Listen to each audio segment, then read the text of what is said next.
During the war, you were mainly growing crops here, were you? Yeah, got corn. Then we had a small dairy herd. We used to milk the cows by hand. You had pigs as well, didn't you? Yeah, we had pigs. We got like a photo here with pigs on it. Pigs, poultry. We had everything on.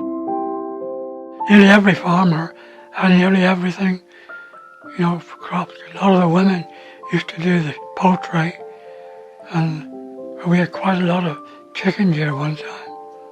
So were you just providing for yourselves, or were you providing for the war effort? Well, we used to sell a lot of it for the war effort.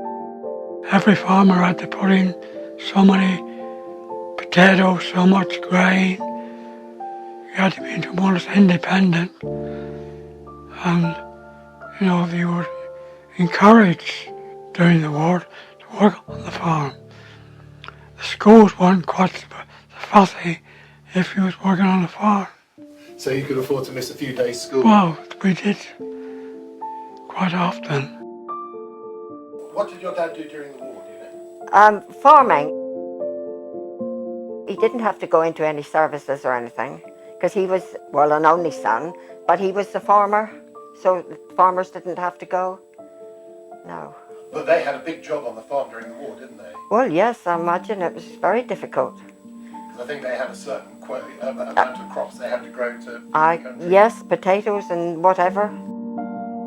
In the war, Father had to plant 5 acres of potatoes, because the war, under instructions of the War Act, which is now different.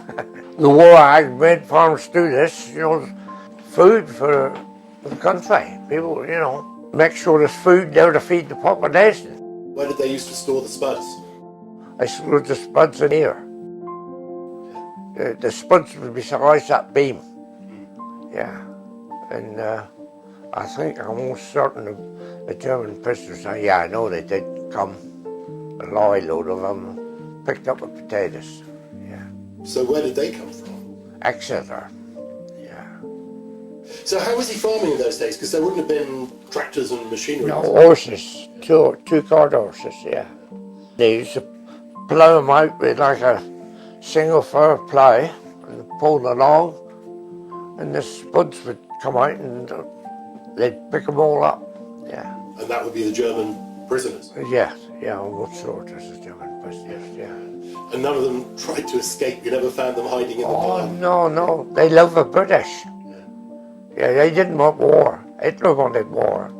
And I guess they were better off here picking spuds than going back to Germany? Oh, every time, yeah.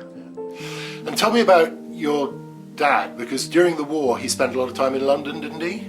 I know he was in London all that time, and he used to ring up and, but he was in building and things up there the same way, so...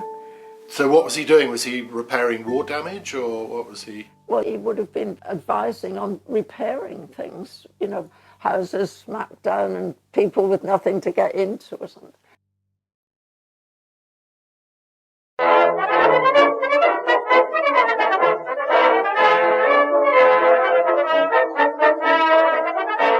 I can remember, seeing tanks rolling down Boutport Street in towards the square, and also American servicemen. There was an American serviceman who was also one of the people who was friendly and used to go into the back room and have meals at Grandma's Cafe. And I can remember going down, and there were some friends where the old swimming pool used to be at Block Park. And I can remember these older children going up to the American soldiers and saying, "Got any gum, chum?" But it's just something that sticks in my mind. And we were at the top, on the second floor of the house, and looked out of the back window, and I could see the barrage balloons flying over Chivenor. And I remember Mum told me that when I was a baby, must have been, I suppose, something probably to do with the Battle of Britain, she could remember watching the German bombers fly over bombing Chivenor from where we were in Tavistock.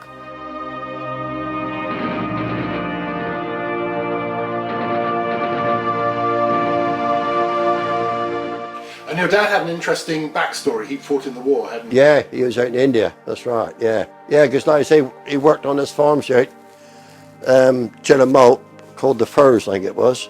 And one Sunday he went down the river shooting these ducks, and the farmer got like hell about it. So he come home and he said to his mother, he said, I'm going to join the army. So he went down Barnstable and signed up and went in the army then. So he signed up knowing Yeah, he'd have to fight in the war. yeah, that's right, yeah. And tell me a bit about your dad, because he ended up being involved in the war, didn't he? Well, I was born the day he landed in France. And I always took it that it was D-Day was the 13th of June. Not the 6th of June, because that was the day Father landed in France.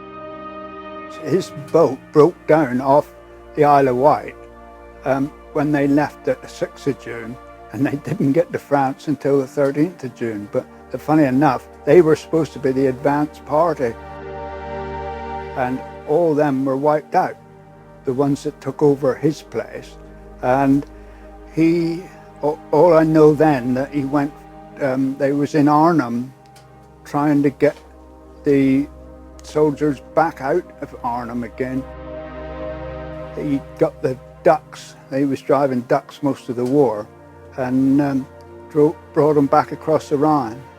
So ducks were... It was like a pickup lorry that went to sea. You got a propeller on the back, and you got 4 wheels on the back, 4-wheel drive on the back, and then you got 2 wheels on the front for steering. And they used to drive in and out the water, never thought nothing about it. Well, his profession was in the building trade, so after D-Day, he went over with a group or a gang, whatever you call them, and as the Allies advanced, they built airstrips so that the planes could come in and land rather than having to come all the way from, and he went, right up through France, Belgium, Holland, and into Germany. So that must have been nervous times for your mum, because she would have... Yeah, she kept the shop running all through the war, and she had the food rationing to deal with, and when she'd finished work at 6 o'clock when she shut the shop, she then had to sort out all the rationing forms and everything, and also weigh up, because nothing come weighed up. They bought it in big blocks of, like currants was a great big block of currants, and she had to part it all up for them to sell up, or weigh up and sell it in the morning. So rationing added a lot of work to their day. Yeah, a lot of work. She had to deliver the groceries as well.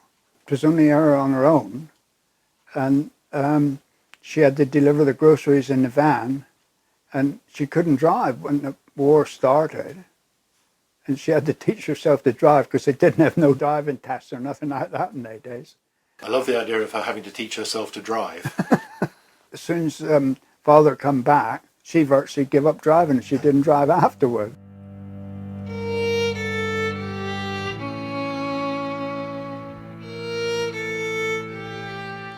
I'd go down Howard's Mill a lot, down Auntie Mary and Uncle Percy's. And I can remember them dropping a bomb, lots of incendiary bombs, on the moor, as they used to call it, across the road. So that was Germans? Not the Germans, yeah, they were being chased and they dropped those bombs. Auntie Mary and them were under the table, I know that. Yeah, they were under the kitchen table. You wouldn't think the war would come to Kingston? Well, no, but it did. Yeah. And indeed, in June 44, a plane came over Kingston and dropped a bomb in the first field in the park. He actually come down in Boycott, which is a farm about a mile from here, about 3/4 of a mile from here. It was being chased and it was jettisoning its bombs. It wasn't bombing Kingston as such. But even so, unbelievably close. I mean, another couple of 100 yards. Oh, it would have got, the house would have gone, yes. I mean, so there you go, but for the grace of God and all that sort of thing. A bomb came down Park, in one of Park Fields, and the teacher took us to see that, and took us to see the airplane as well. Apparently, the window in my room was blown in, and glass showered my cot. So there you are, you're looking at a war hero.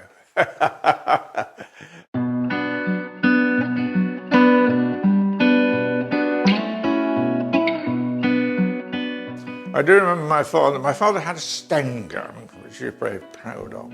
And I do remember him telling me that he went from Laurel Cottage, where we lived and where I was born, around by the rectory wall, and he heard movement. And he raised his Sten gun in with an aggressive intent, only to find it was Reverend Vaughan. So he claims he could have shot the vicar. Your dad was in the Home Guard in Kingston as well, wasn't he? Oh, he Can was you tell me anything about He that? was a captain, yeah. Yeah, he did well. Yes, they used to have them up on the square outside the pub, you know, used to have parades on a Sunday and that.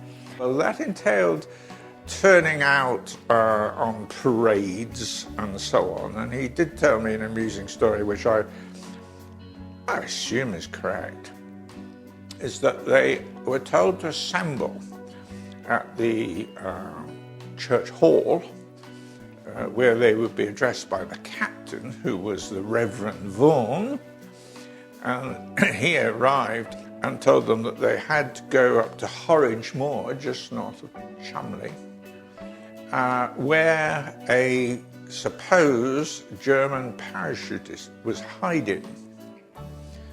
The German parachutist was actually the nearest they could get to a German, i.e. Charlie Bergman, who ran the shop, because he was Belgian. Well, it was perfectly logical. Anyway, as they were being briefed, the rain started pouring down. And apparently Jack Weldon said, well, blow this, I'm going home. And they all went home and left poor Charlie up in the moor all night to get absolutely soaked through. Ashley Morey won the Northover competition in Cholmondeley. Oh, in the Home Guard. It was like a bazooka, yeah? Yeah. And he was in there, and they had the Northover competition down the bottom of Cholmondeley Hill, and they painted on a big rock a German tank. That's it.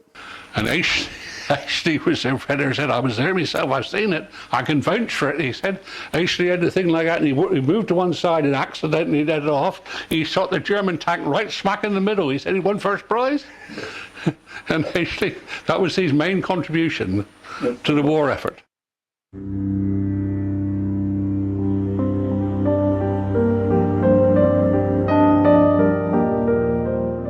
So did you ever hear German planes go over? Oh yeah, well, I heard planes going over.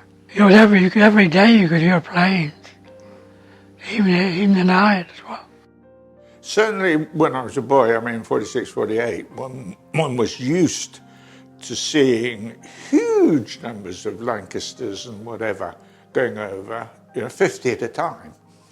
There was an army camp at Lightly and a searchlight. And you can see the big searchlight go up, working. And if he got on a plane, he'd cut out, which always amused us. I mean, if it was probably a British plane, they didn't want to trace it with them. Well, I've told you about the man that used to come and have to take the telephones every night. Tell me what happened there. My first memory of it was that I must have been put to bed, but knowing life's not always like that, I must have come down, walked into our front room, you see, and sitting by our telephone, of which there were not that many in those days, was a soldier. And every night a soldier had to come down from their camp, because they didn't have one up there, had to come down and wait for the call to come, which apparently that would tell, he would take back the message as to whether planes were coming from up that way, German ones, and could be coming up this way. I perhaps didn't realise how important it was. And do you know what they did there? I mean, I'd heard they had lights and guns and were looking out for German planes. I honestly couldn't tell you that. All I know is they had the army base there and searchlights there. The searchlights I remember seeing when I was a boy. But, I mean, what would they be doing there? I mean, we're in the middle of nowhere. Well, in the middle of nowhere, but of course, planes used to come over this way to bomb Plymouth. Dad took us out to a field when they were bombing Cardiff, and we could see all that. So what could you see? All the bombs falling and everything going up, terrible. You know, and the fires. Oh, terrible. Yeah, the older brother can remember better than me, but that little campfield at the end of the lane, there was 3 army camps in there and a searchlight. So there were guns at these camps as well, were there? Oh yeah. Oh yeah. And there's another searchlight at Kingston, and they would cover, because the guns and the searchlight would... So they would work together? Yeah. And can you remember any of that? I mean, 4-year-old boy, that would be quite exciting, wouldn't it? Yeah. My older brother used to remember it a lot more because he's 3-year-old. Because he used to go up with the chaps, you know, and he'd run outside and the German plane coming or whatever, and he'd tell them all the numbers he knew so well say, you know, the numbers of what plane was, or where's the German or English or what. Yeah. Right, so he'd be plane spotting for them. Yeah, because he'd walk up with a milk for them, see? Yeah. And one night there was a German bomber hovering behind Train Cottage.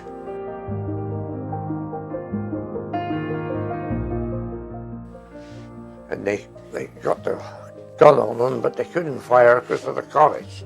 So man Mitchell, that lived at the time, he said, come down here, because he used to have his milk, you know, milk it out the cow and take it back. And he said to the officers at the camp, they told him what had happened. We said, how is that? You didn't open fire. He said, we could have, Mr. Mitchell, but your house would have been in green colander. You know what I mean, what the Splendid Queen said, yeah. Full of holes. Full of holes. Yeah. So, yeah. So they let that one go? They let one go, yeah. But I think they took him down Plymouth way somewhere. Yeah.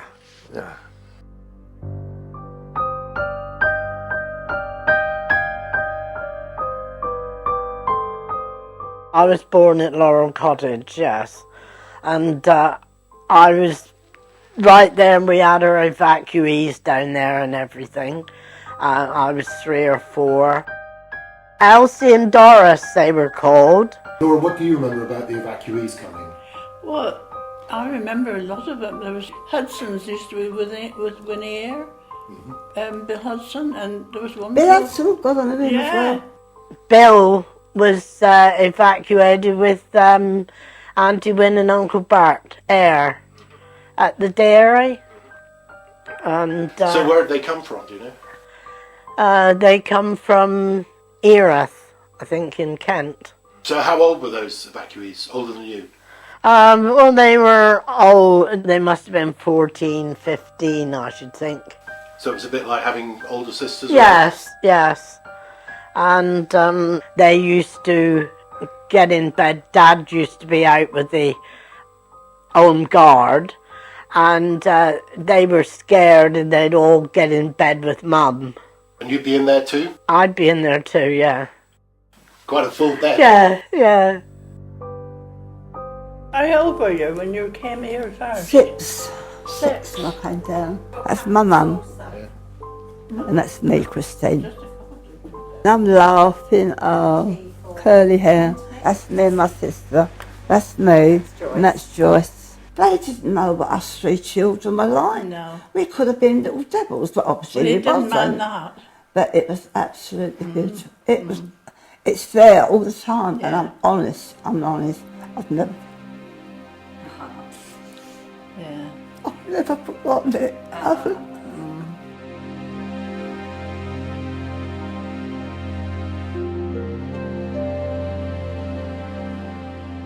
I've got a photograph of everybody in the square when obviously the war was coming to an end, and there must have been some announcement coming. We may allow ourselves a brief period of rejoicing. I can't picture what the village feelings must have been like, but when you see them, what a relief it's over. The victory celebrations, there was all sorts of things going on in Barnstaple, and one of them was a fancy dress for children, which was judged in the old bandstand in Rock Park.